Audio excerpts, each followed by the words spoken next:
Is it getting crazy in Tennessee or what?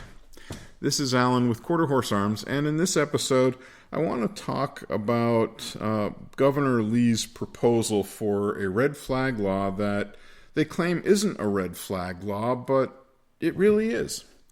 They're talking about what they're calling a mental health extreme risk order of protection. They're not calling it a red flag law because they're linking it to an existing domestic violence law. Is that splitting hairs? Yes. What are they attempting to do? Well, if you are on, and the list includes 10 different psychoactive medications, anti-anxiety medications, antidepressants, etc.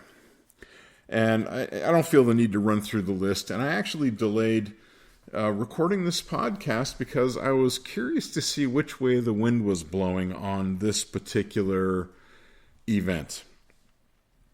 And it gets weird. He proposed a 13-page document or 14-page document, goes into great length to describe mental illness, which includes a psychiatric disorder, alcohol dependence, drug dependence. Doesn't include intellectual disability or developmental disability, so I guess in those cases it's okay to own a gun.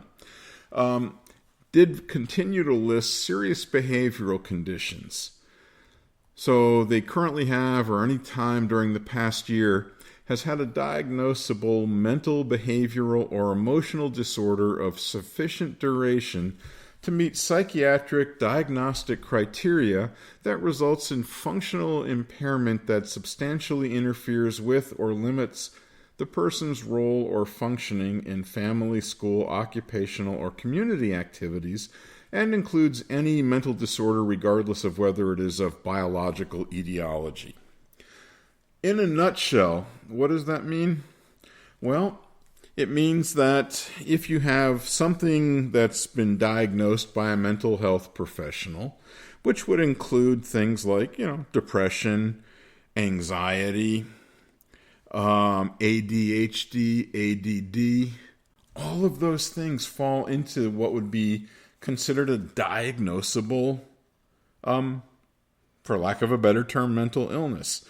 And so what they're asking to do is, if in fact this situation exists and you are, a perceived risk to your family or friends, or you're a risk for committing suicide, etc., this is going to work the same way as a red flag law, which is you'll essentially have no due process.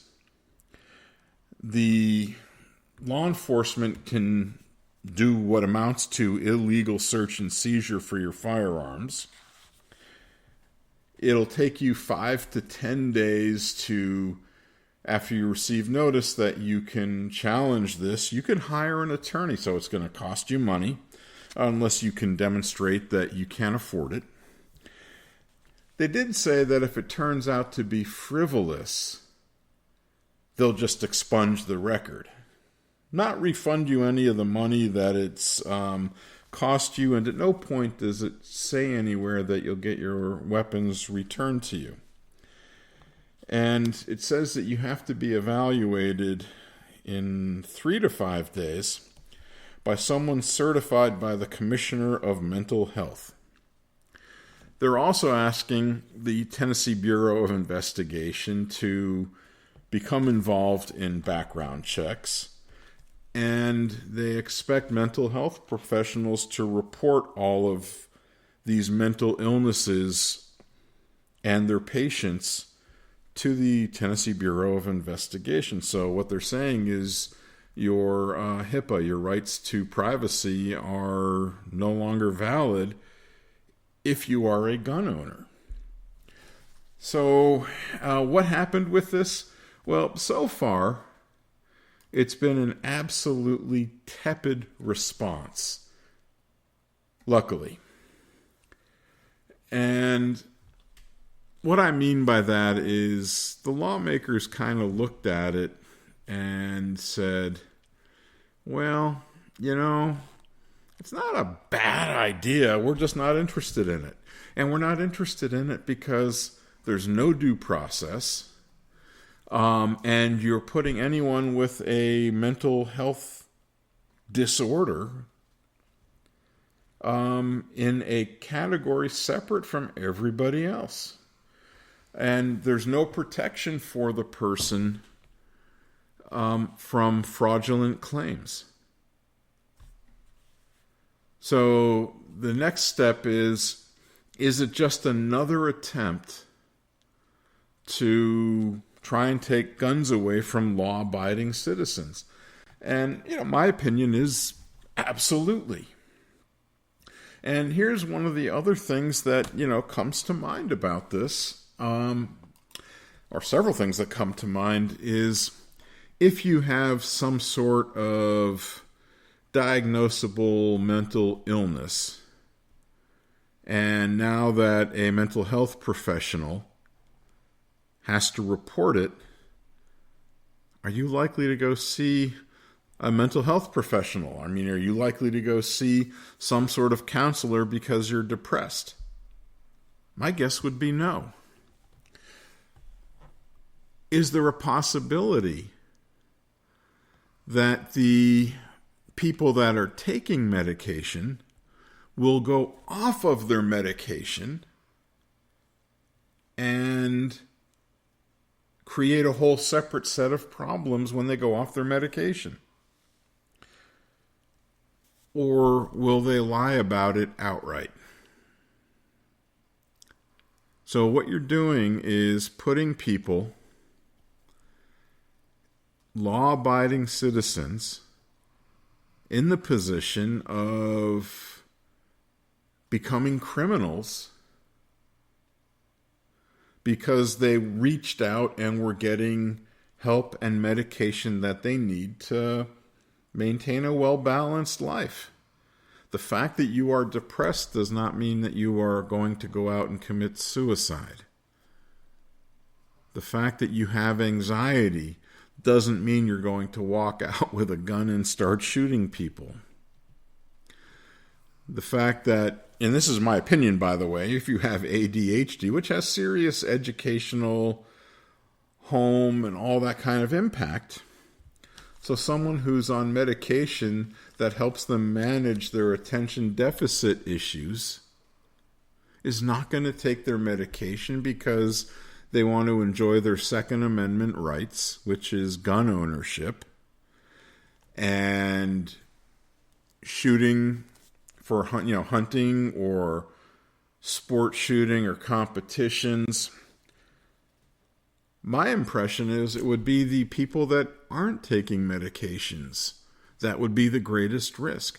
Why are we looking for a reason to criminalize or demonize people that have, and I really don't like using the term psychiatric or psychological or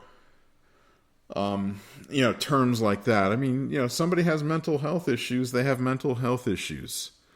They're receiving care, assuming you have health care and assuming you are smart enough to go to the doctors and get treated for that.